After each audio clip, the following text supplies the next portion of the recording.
കേരളത്തിൽ ഒരു അസംബ്ലി തെരഞ്ഞെടുപ്പ് കഴിഞ്ഞ് ഇന്ന് 9 ദിവസം പിന്നിടുകയാണ്. സ്വപ്ന സദൃശ്യമായിട്ടുള്ളൊരു ഭൂരിപക്ഷം കിട്ടിയിട്ടും കോൺഗ്രസിന് അതിൻ്റെ മുഖ്യമന്ത്രിയെ നിശ്ചയിക്കാൻ അവരുടെ ഹൈക്കമാൻഡിന് ഇതുവരെ സാധിച്ചിട്ടില്ല. മാത്രമല്ല, മുഖ്യമന്ത്രിക്ക് വേണ്ടിയുള്ള വിഴുപ്പലക്കലുകൾ തെരുവിൽ നടന്നുകൊണ്ടിരിക്കുകയാണ്. ഫ്ലക്സ് ബോർഡ് യുദ്ധങ്ങൾ നടക്കുന്നു, തെരുവിൽ അക്രമങ്ങൾ നടക്കുന്നു. ഒരു പ്രത്യേക വ്യക്തിക്ക് വേണ്ടി പിന്തുണ നൽകിയ MLA-മാർക്ക് മലബാർ മേഖലയിൽ കാലുകുത്താൻ പറ്റാത്ത സാഹചര്യം നിലനിൽക്കുന്നു. ഇത് അങ്ങേയറ്റം അപമാനകരമായിട്ടുള്ള, മുഴുവൻ മലയാളികൾക്കും അപമാനകരമായിട്ടുള്ള സാഹചര്യമാണ്. ഈ സാഹചര്യത്തെ പ്രബുദ്ധ കേരളമേ ലജ്ജിക്കൂ എന്നാണ് പറയാൻ തോന്നുന്നത്. കോൺഗ്രസ് ഈ അവസ്ഥയിലേക്ക് കേരളത്തെ കൊണ്ടുചെന്നെത്തിച്ചിരിക്കുന്നു. BJP നേരത്തെ തന്നെ പറഞ്ഞതാണ്, BJP NDA നേരത്തെ തന്നെ പറഞ്ഞതാണ്, ഇടതുപക്ഷം മാറി വലതുപക്ഷം വന്നതുകൊണ്ട് പ്രത്യേകിച്ചൊന്നും ഗുണമുണ്ടാകാൻ പോകുന്നില്ല. ഇതേ രീതിയിലുള്ള വിഴുപ്പലക്കലുകളും അതോടൊപ്പം തന്നെ അഴിമതിയും അക്രമവും അരാജകത്വവും അത് തന്നെയാണ് നടക്കാൻ പോകുന്നത്. ഇടതും വലതും ഒന്നാണ്, ഒരു മാറ്റവും ഉണ്ടാകാൻ പോകുന്നില്ല എന്ന് BJP തെരഞ്ഞെടുപ്പിന് മുമ്പ് പറഞ്ഞത് അക്ഷരാർത്ഥത്തിൽ അന്വർത്ഥമായിരിക്കെയാണ് ഈ കഴിഞ്ഞ 9 ദിവസത്തിനുള്ളിൽ. നമുക്കറിയാം, ഇന്ന് കേരളത്തിൽ ഗുരുതരമായിട്ടുള്ള ചില ഭരണപരമായിട്ടുള്ള പ്രതിസന്ധികൾ നേരിടുന്ന സമയമാണ്. സ്കൂളുകൾ തുറക്കാൻ ഇനി കേവലം 2 ആഴ്ച മാത്രമേ ബാക്കിയുള്ളൂ. സ്കൂൾ കുട്ടികൾ പുതിയ അധ്യയന വർഷത്തിൽ സ്കൂളുകളിലേക്ക് എത്തുമ്പോൾ അവർക്ക് വേണ്ടിയുള്ള പാഠപുസ്തകങ്ങൾ ഇതുവരെ തയ്യാറാക്കിയില്ല. അതിനുവേണ്ടിയുള്ള സ്കൂളുകൾ നന്നാക്കുന്നതും അറ്റകുറ്റപ്പണികൾ ചെയ്യുന്നതുമായിട്ടുള്ള എല്ലാ പ്രവർത്തനങ്ങളും തകിടം മറിഞ്ഞിരിക്കുകയാണ്. അതുപോലെ തന്നെ മഴജന്യ രോഗങ്ങൾ കേരളത്തിൽ വർദ്ധിച്ചുകൊണ്ടിരിക്കുന്നു. പകർച്ചവ്യാധികൾ നിയന്ത്രിക്കുന്നതിന് വേണ്ടിയുള്ള എല്ലാ സംവിധാനങ്ങളും പൊളിഞ്ഞിരിക്കുകയാണ്. PM ശ്രീ പദ്ധതി പ്രകാരം കേരളത്തിന് കിട്ടേണ്ട 440 കോടി രൂപ നഷ്ടപ്പെടുന്ന സാഹചര്യമാണ് നിലവിലുള്ളത്. അതുപോലെ IAS-കാർ പരസ്പരം ചേരിതിരിഞ്ഞ് വിഴുപ്പലക്കിക്കൊണ്ടിരിക്കുകയാണ്. കേരളത്തിലെ ഉദ്യോഗസ്ഥ യൂണിയനുകൾ അങ്ങോട്ടും ഇങ്ങോട്ടും കവലച്ചട്ടമ്പികളെപ്പോലെ അക്രമം നടത്തുന്ന അവസ്ഥയിലേക്ക് വന്നിരിക്കുന്നു. ചില ഉദ്യോഗസ്ഥന്മാർ ഈ തക്കം നോക്കി ജീവനക്കാരെ അങ്ങോട്ടും ഇങ്ങോട്ടും ട്രാൻസ്ഫർ ചെയ്യുന്ന പരിപാടികളുമായിട്ട് മുന്നോട്ട് പോകുന്നു. ഒരു നാഥനില്ല കളരിയായിട്ട് കേരളം മാറിക്കഴിഞ്ഞിരിക്കുന്നു. ആരാണ് ഇതിന് ഉത്തരവാദി? ഈ കേരളത്തിലെ ജനത വിശ്വസിച്ച് അധികാരത്തിലേറ്റിയ കോൺഗ്രസിൻ്റെ പിടിപ്പുകേട് കാരണം, കോൺഗ്രസിൻ്റെ കഴിവുകേട് കാരണം ഈ കേരളത്തിൽ നാഥനില്ല കളരിയായിട്ട് മാറിയിരിക്കുന്നു. കോൺഗ്രസ് കേരളത്തിലെ ജനതയെ കൊഞ്ഞണം കുത്തി കാണിക്കുന്ന സാഹചര്യമാണ് നിലവിലുള്ളത്. ഇതിനെതിരെ അതിശക്തമായിട്ടുള്ള ജനങ്ങളുടെ അമർഷം ഉണ്ടാകുമെന്ന് BJP പ്രതീക്ഷിക്കുകയാണ്. ഇവിടുത്തെ മുഖ്യമന്ത്രിയെ തിരഞ്ഞെടുക്കുന്നതിനെ സംബന്ധിച്ച് VD വേണോ, KC വേണോ, അതോ ചെന്നിത്തല വേണോ എന്നുള്ളതാണ് ചർച്ച. ആരാണെങ്കിലും ജമായത്തെ ഇസ്ലാമിയുടെ പച്ചക്കൊടി കിട്ടിയാലേ കേരളത്തിലെ മുഖ്യമന്ത്രിയാകാൻ സാധിക്കൂ എന്നുള്ളതാണ് യാഥാർത്ഥ്യം. അമീറിൻ്റെ അടിമയാരാണ് എന്ന് അന്വേഷിക്കുന്ന തിരക്കിലാണ് കോൺഗ്രസിൻ്റെ ഹൈക്കമാൻഡ്. ജമായത്തെ ഇസ്ലാമിയുടെ അമീറിൻ്റെ അടിമയെ തേടുകയാണ്. ആ അടിമയ്ക്ക് വേണ്ടിയുള്ള അന്വേഷണത്തിൽ ചില നാടകങ്ങൾ കഴിഞ്ഞ 2 ദിവസങ്ങളായിട്ട് നടന്നു. ഷാഫി പറമ്പിൽ കൂറുമാറിയിരിക്കുന്നു എന്നാണ് കോൺഗ്രസിൻ്റെ ചില വൃത്തങ്ങൾ പറയുന്നത്. അതോടൊപ്പം തന്നെ കർണാടകയിൽ നിന്ന് ഒരു മുസ്ലിം മന്ത്രി കഴിഞ്ഞ ദിവസം പാണക്കാട് കൊടപ്പനിക്കൽ തറവാട്ടിലേക്ക് വന്നത് ദുരൂഹമാണ്. ജമായത്തെ ഇസ്ലാമിയുടെ അജണ്ടയാണ് ഷാഫി പറമ്പിലിൻ്റെ കൂറുമാറ്റവും അതോടൊപ്പം തന്നെ കർണാടക മന്ത്രിയുടെ കൊടപ്പനിക്കൽ തറവാട്ടിലേക്കുള്ള സന്ദർശനവും കേരളത്തിൽ ജമായത്തെ ഇസ്ലാമി നിശ്ചയിക്കുന്ന ആളായിരിക്കണം മുഖ്യമന്ത്രി എന്ന അജണ്ടയുടെ പുറത്തുള്ള ശ്രമമാണ് എന്ന് BJP വ്യക്തമായിട്ട് പറയാൻ ആഗ്രഹിക്കുകയാണ്. യഥാർത്ഥത്തിൽ കേരളത്തിൽ മുസ്ലിം ലീഗാണ് ആരാണ് മുഖ്യമന്ത്രിയാകണം എന്ന് തീരുമാനിക്കാൻ തയ്യാറായിട്ട് നിൽക്കുന്നത്.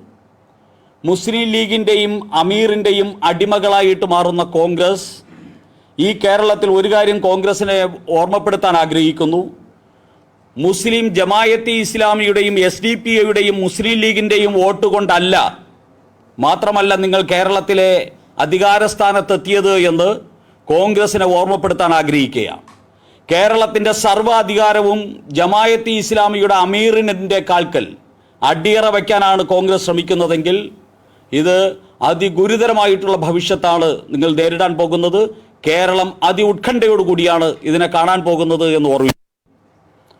ഒരർത്ഥത്തിൽ പറഞ്ഞാൽ ലീഗ് ഭാസ്കര പട്ടേലരും കോൺഗ്രസ് തൊമ്മിയുമായിട്ട് നടത്തുന്ന ഒരു പുതിയ കേരളമാണ് ഇപ്പോൾ നമുക്ക് കാണാൻ സാധിക്കുന്നത്.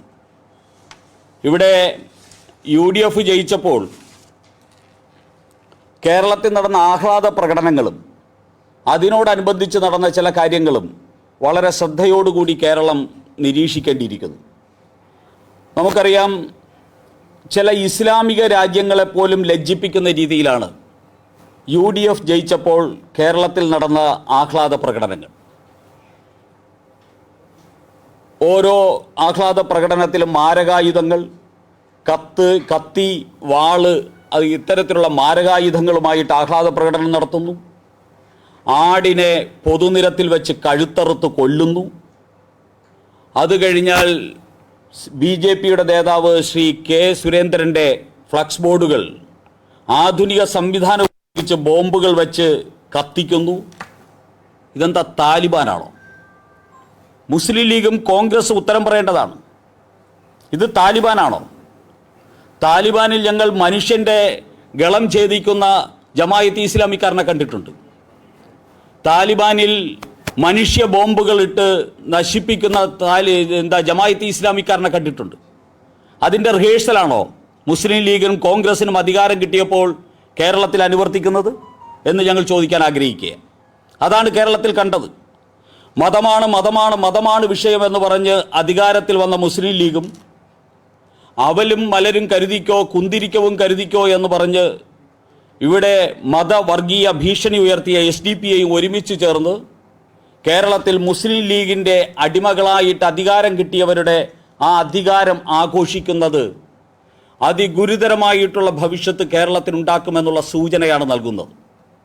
ഇത് കേരളത്തിലെ സാമാന്യ ജനതയെ, വികസിത കേരളം ആഗ്രഹിക്കുന്ന ജനതയെ, സ്വന്തം കുഞ്ഞുങ്ങളുടെ ഭാവി ഭദ്രമാകണമെന്ന് ആഗ്രഹിക്കുന്ന ജനതയെ, നമ്മുടെ കുഞ്ഞുങ്ങൾക്ക് നല്ല വിദ്യാഭ്യാസം ലഭിക്കണമെന്ന് ആഗ്രഹിക്കുന്ന ജനതയെ, ഇവിടുത്തെ സാധാരണക്കാരൻ്റെ പ്രശ്നങ്ങൾ പരിഹരിക്കപ്പെടുന്ന ഒരു സർക്കാർ ആയിരിക്കണം കേരളത്തിൽ വരണം എന്നാഗ്രഹിച്ച ജനതയെ സംബന്ധിച്ചിടത്തോളം അങ്ങേയറ്റം ഉത്കണ്ഠാകുലമായിട്ടുള്ള ഒരു സാഹചര്യമാണ്.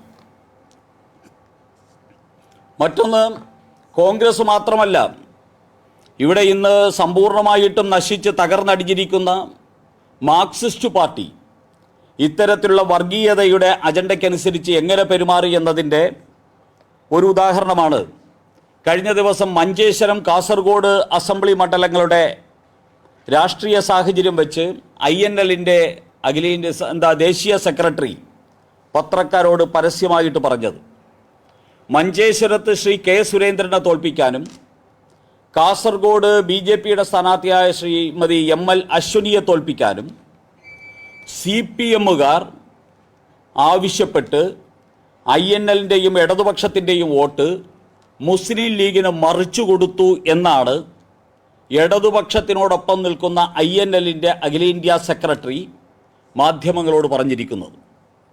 ഇത് കേരളത്തിൽ യഥാർത്ഥത്തിൽ ജനാധിപത്യമല്ല ജയിച്ചിരിക്കുന്നത്, ഈ കമ്മ്യൂണിസ്റ്റ് പാർട്ടിയുടെയും കോൺഗ്രസിൻ്റെയും വർഗീയ അജണ്ടയാണ് ജയിച്ചിരിക്കുന്നത് എന്നതിൻ്റെ ഒരു ഉദാഹരണമാണ്.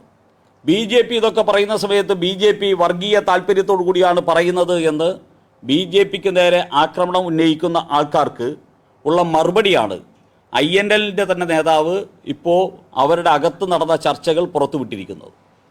അപ്പോൾ കേരളത്തിൽ കോൺഗ്രസ് ആണെങ്കിലും മുസ്ലിം ലീഗ് ആണെങ്കിലും CPM ആണെങ്കിലും ഇവിടെ അവർ പ്രവർത്തിക്കുന്നത് ജമായത്ത് ഇസ്ലാമി ഉൾപ്പെടെയുള്ള തീവ്രവാദ, വിഘടനവാദ, വിധ്വംസക ശക്തികളുടെ അജണ്ടയ്ക്കനുസരിച്ചാണ് എന്നതിൻ്റെ ഒരു അവസാന ഉദാഹരണമാണ് INLൻ്റെ വെളിപ്പെടുത്തലിലൂടെ പുറത്തു വന്നിരിക്കുന്നത്.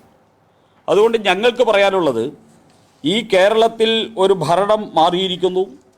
ആ ഭരണമാറ്റം കേരളത്തിലെ ജനതയ്ക്ക് ഗുണകരമായിട്ടുണ്ടാകണം.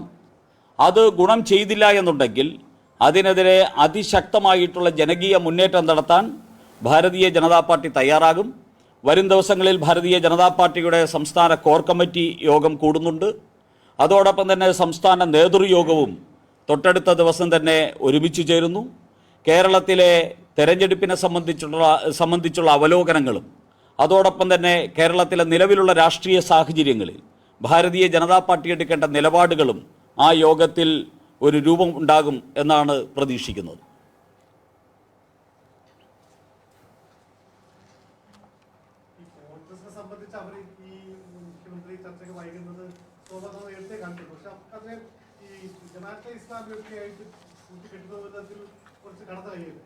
കടന്നു കൈയല്ലല്ലോ. ഇവിടെ രാഹുൽ മാങ്കൂട്ടത്തിൽ ജയിച്ചു കഴിഞ്ഞപ്പോൾ ആദ്യം പ്രകടനം നടത്തിയത് യൂത്ത് കോൺഗ്രസ്സിലല്ലോ, SDP ആയില്ലേ. ഇപ്പോൾ അധികാരം കിട്ടിയതിന് ശേഷം ജമായത്ത് ഇസ്ലാമിയുടെ അമീറും അങ്ങനെയുള്ളവരും തന്നെ ഇവിടെ ആര് മുഖ്യമന്ത്രിയാകണമെന്ന് പരസ്യമായിട്ട് പ്രകടിപ്പിക്കുന്ന സാഹചര്യം ഉണ്ടായില്ലേ. മുസ്ലിം ലീഗ് ആര് കേരളത്തിൻ്റെ മുഖ്യമന്ത്രിയാകണമെന്ന് പരസ്യമായി പ്രകടിപ്പിക്കുന്ന സാഹചര്യം ഉണ്ടായില്ലേ. മുസ്ലിം ലീഗ് VD സതീശന് അനുകൂലമാണ് എന്ന സാഹചര്യം വരുന്ന സമയത്ത് അത് KC വേണുഗോപാലിനെ അനുകൂലമാക്കാൻ വേണ്ടിയുള്ള സമയമല്ലേ ഇപ്പോൾ. അതിനുവേണ്ടിയല്ലേ മുസ്ലിം ലീഗിൻ്റെ നേതാക്കന്മാരെ കാണാൻ വേണ്ടി കർണാടകയിൽ നിന്നുൾപ്പെടെയുള്ള മത നേതാക്കന്മാർ വരുന്നത്, രാഷ്ട്രീയ നേതാക്കന്മാർ വരുന്നത്.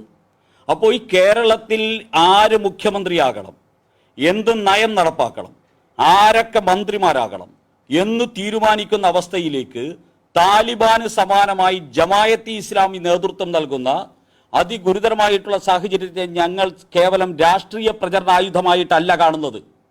ഇത് കേരളത്തിലെ 3.25 കോടി ജനതയുടെ ഭാവി അപകടപ്പെടുത്തുന്ന രാഷ്ട്രീയ സമീപനമായിട്ടാണ് BJP കാണുന്നത്. ഇത് ഏതെങ്കിലും ഒരു മതത്തിന് അനുകൂലമോ എതിരായിട്ടോ അല്ല BJP ഇതിനെ കാണുന്നത്. ഇത് കേരളത്തിന്റെ ഭാവി അപകടപ്പെടുത്തുന്ന രാഷ്ട്രീയ സമീപനമാണ്.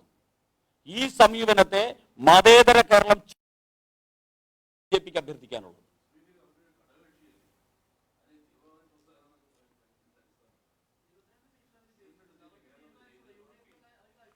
ഞാൻ മുസ്ലിം ലീഗിനെ തീവ്രവാദി സംഘടന എന്ന് പറഞ്ഞിട്ടില്ല. അതൊരു വർഗീയ സംഘടനയാണ്. ആ വർഗീയ സംഘടന ജമായത്ത് ഇസ്ലാമിയുടെ തീവ്രവാദ അജണ്ടയ്ക്കനുസരിച്ച് നീങ്ങുന്ന ഗുരുതരമായിട്ടുള്ള സാഹചര്യം 3.25 കോടി മലയാളിയെ സംബന്ധിച്ചിടത്തോളവും മതേതര കേരളത്തെ സംബന്ധിച്ചിടത്തോളവും അപകടകരമാണ് എന്ന മുന്നറിയിപ്പ് നൽകാൻ വേണ്ടിയാണ് ഞാൻ ഈ സമയം ഉപയോഗിച്ചത്. ഞാൻ ജമായത്ത് ഇസ്ലാമിയെ കുറിച്ചാണ് പറഞ്ഞത്. നിങ്ങൾ അവരെ കൊണ്ട് സംതൃപ്തിപ്പെട്ടോളൂ. അല്ല, നിങ്ങൾ അവരെ കൊണ്ട് നിങ്ങൾ മൗദൂദീസത്തെയും മാർക്സിസത്തെയും ജമായത്ത് ഇസ്ലാമിയെയും മുസ്ലിം ലീഗിനെയും കൊണ്ട് നിങ്ങൾ സംതൃപ്തിപ്പെട്ടോളൂ. ഞാൻ കേരളത്തിലെ 3.25 കോടി മലയാളിയോട് പറയുകയാണ്, അപകടമാണ്, അപകടമാണ്, അപകടമാണ്, മതമാണ്, മതമാണ്, മതമാണ് വിഷയം എന്ന് പറയുന്ന തീവ്രവാദികൾ ഈ കേരളത്തിൽ സർവ്വതും നിശ്ചയിക്കുന്ന അവസ്ഥ വന്നാൽ ഇവിടുത്തെ സാമാന്യ മുസ്ലിമിനും ഇവിടുത്തെ ക്രിസ്ത്യൻ സമൂഹത്തിനും ഇവിടുത്തെ ഹിന്ദു സമൂഹത്തിനും ഈ നാട് വികസിക്കണമെന്ന് ആഗ്രഹിക്കുന്ന പൊതുസമൂഹത്തിനും അത് അപകടമാണ് എന്ന് ഞാൻ ആവർത്തിച്ച് പറയാൻ ആഗ്രഹിക്കുന്നു.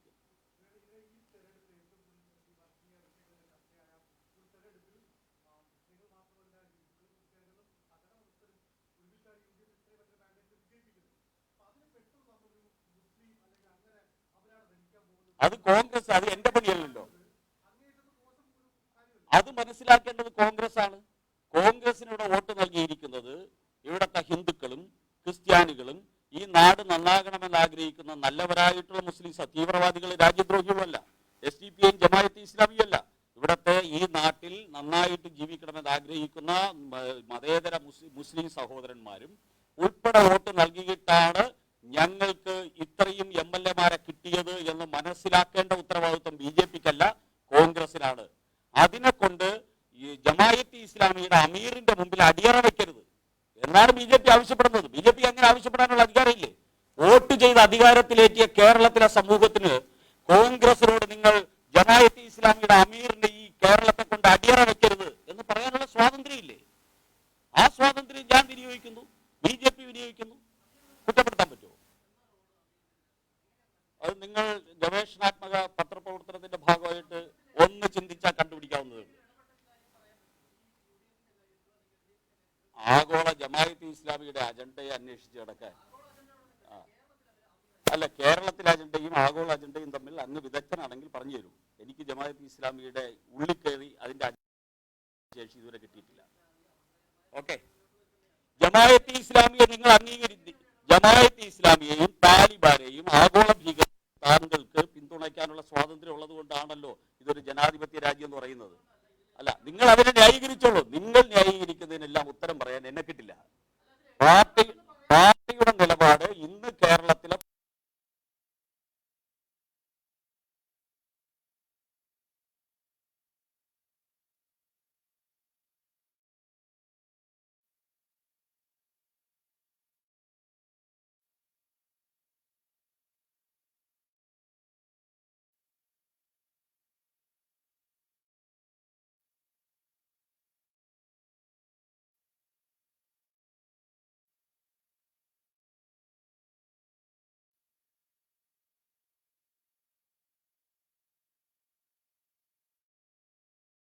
രമേശ് ചെന്നിത്തലയോടൊപ്പം നിൽക്കുന്ന കോൺഗ്രസ്സുകാരും പറയുന്നുണ്ട്, മുസ്ലിം ലീഗ് ജമാഅത്തെ ഇസ്ലാമി അല്ല കേരളത്തിലെ കോൺഗ്രസിന് അധികാരം നൽകിയിരിക്കുന്നത്, കേരളത്തിലെ പൊതുസമൂഹമാണ്, അതിനോടുള്ള മാന്യത കാണിക്കണം എന്ന് കോൺഗ്രസ്സുകാർ ഉൾപ്പെടെ പറയുമ്പോൾ ബി ജെ പി പറയുന്നതിൽ നിങ്ങൾക്ക്